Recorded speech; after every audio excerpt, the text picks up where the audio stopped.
One of the big challenges that indie comic publishers has had is that for many years now, they've basically followed the lead of Marvel and DC. And in many cases, mentality, and in many cases, the people who are running these things came from Marvel or DC, and that's kind of where they got their job, or their main creative staff, or others are from those companies. But they spend a lot of time worrying about how to become Marvel and DC. How do we get to be like them? Well, in light of everything going on, is that the goal you want anymore? I don't think it is.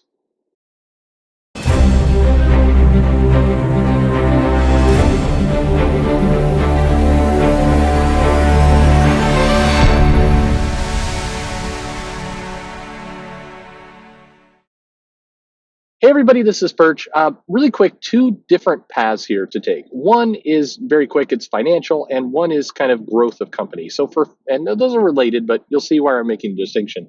The financial side of it says, when I ask the question, if you're a small independent comic publisher, do you want to be like Marvel or DC?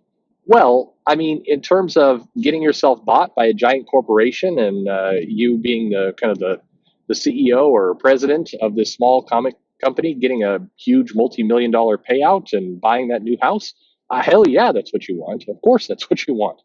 I frame it this way because a lot of people forget in all these discussions about is Marvel crap, is DC crap, is just all this kind of stuff. They forget about kind of this one key point, which is people who are in positions of leadership in charge made a lot of money in this process.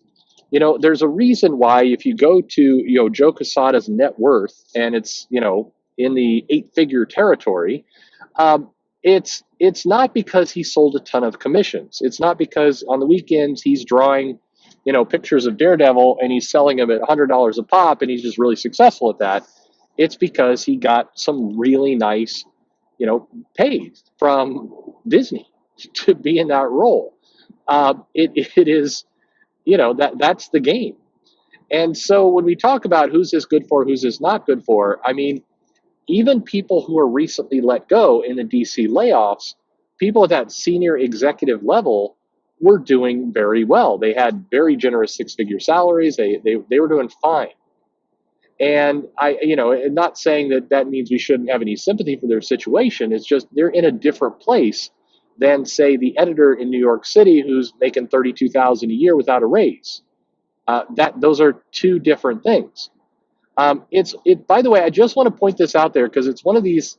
I hate blatant hypocrisy, and it always drives me nuts that senior people at Marvel will talk and tweet and go on about income inequalities and big differences in pay, and then we come to find out that they're making they're clearing more than $1 million a year in base and bonus and incentives, and people who work for them who are doing editorial jobs are making 30 to 35.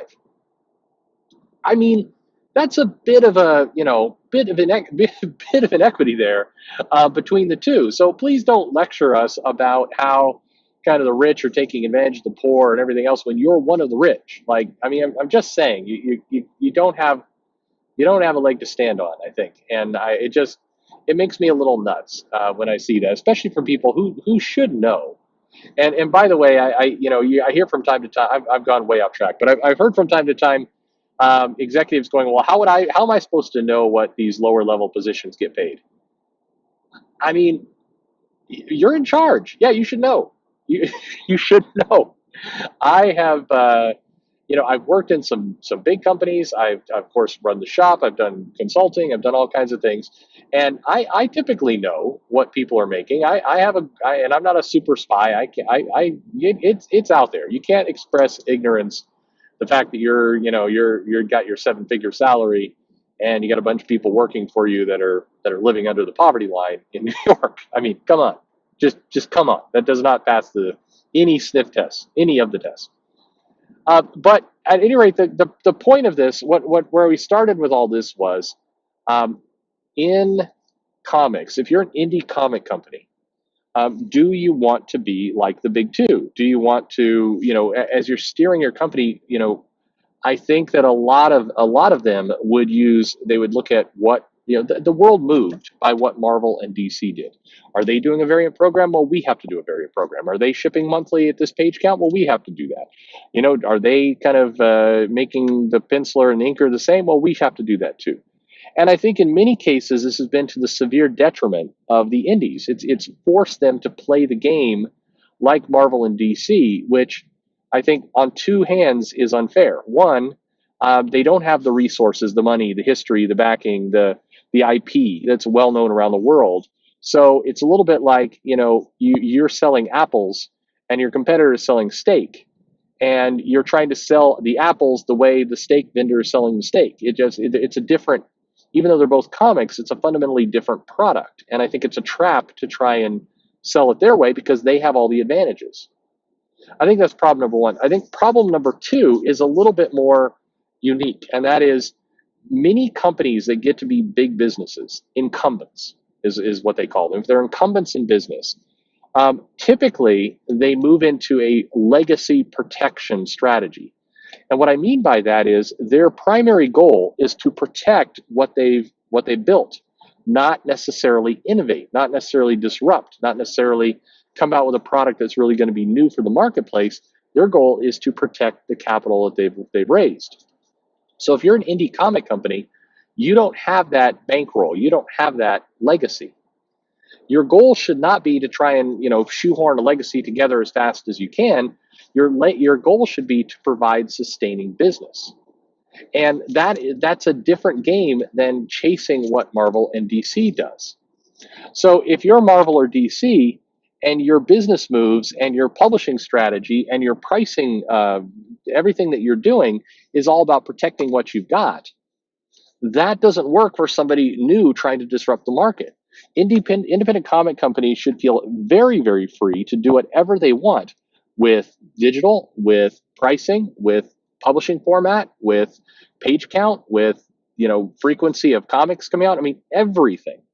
There is no reason to try and copy or clone what Marvel and DC is doing because those things don't apply to you. Those things are different things.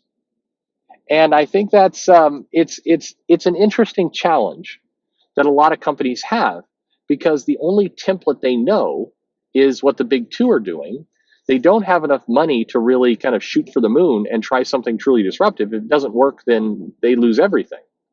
So they wind up copying what the big two do, even though what the big two does is it doesn't fit them and is a trap in a lot of cases.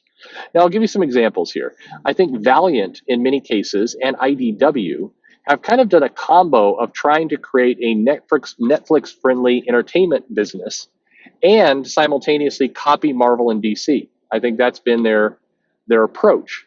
I think that's a fundamentally flawed strategy, as we've seen, that has gotten them into a decent amount of trouble. I think that without that backing, without that finances in their pocket, I think they wind up basically wasting a lot of money, having to spend a lot more than Marvel and DC does to build up the IP, build up the name brand recognition. Whereas Marvel and DC, even if they do it wrong, they can still fall back on, well, we've got Spider-Man or we've got Batman.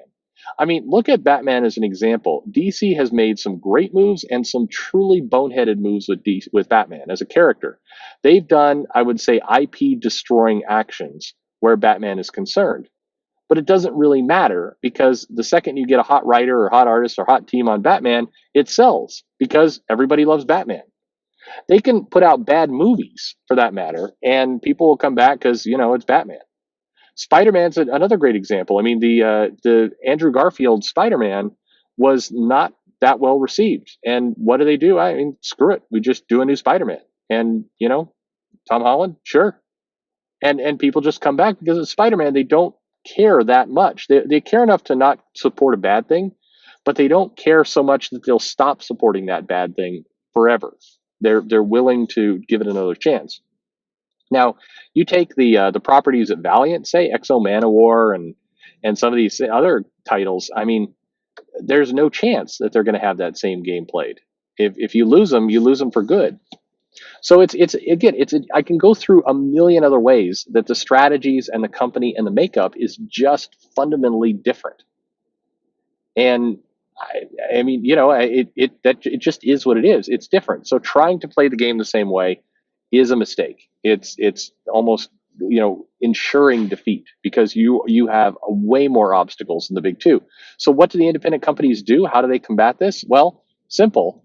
They need to start finding their own product, their own model, their own audience.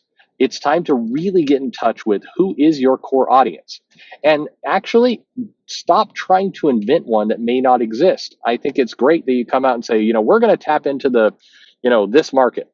Sounds great, but maybe at this point where comics are hurting and that there's a lot of things to be made. Now's not the time to go chasing after something new. I mean, this sounds like such a cliche, but follow me with the business logic here. People will say, well, you can't just keep chasing that, aging 30 going to 40, male comic book market. You can't keep chasing them because that comic is dying. They're going away, and then you're going to wind up with nothing. There's truth to that, sure, in the long run. But if you're talking about making a business and surviving the next 10 years, just 10 years, that audience is there. That audience is not going to all die off in the next 10 years. If you're a tiny company just trying to make things go and to have a line that is going to be successful, why do you start off with the assumption that the only market that you can clearly see is about to vanish?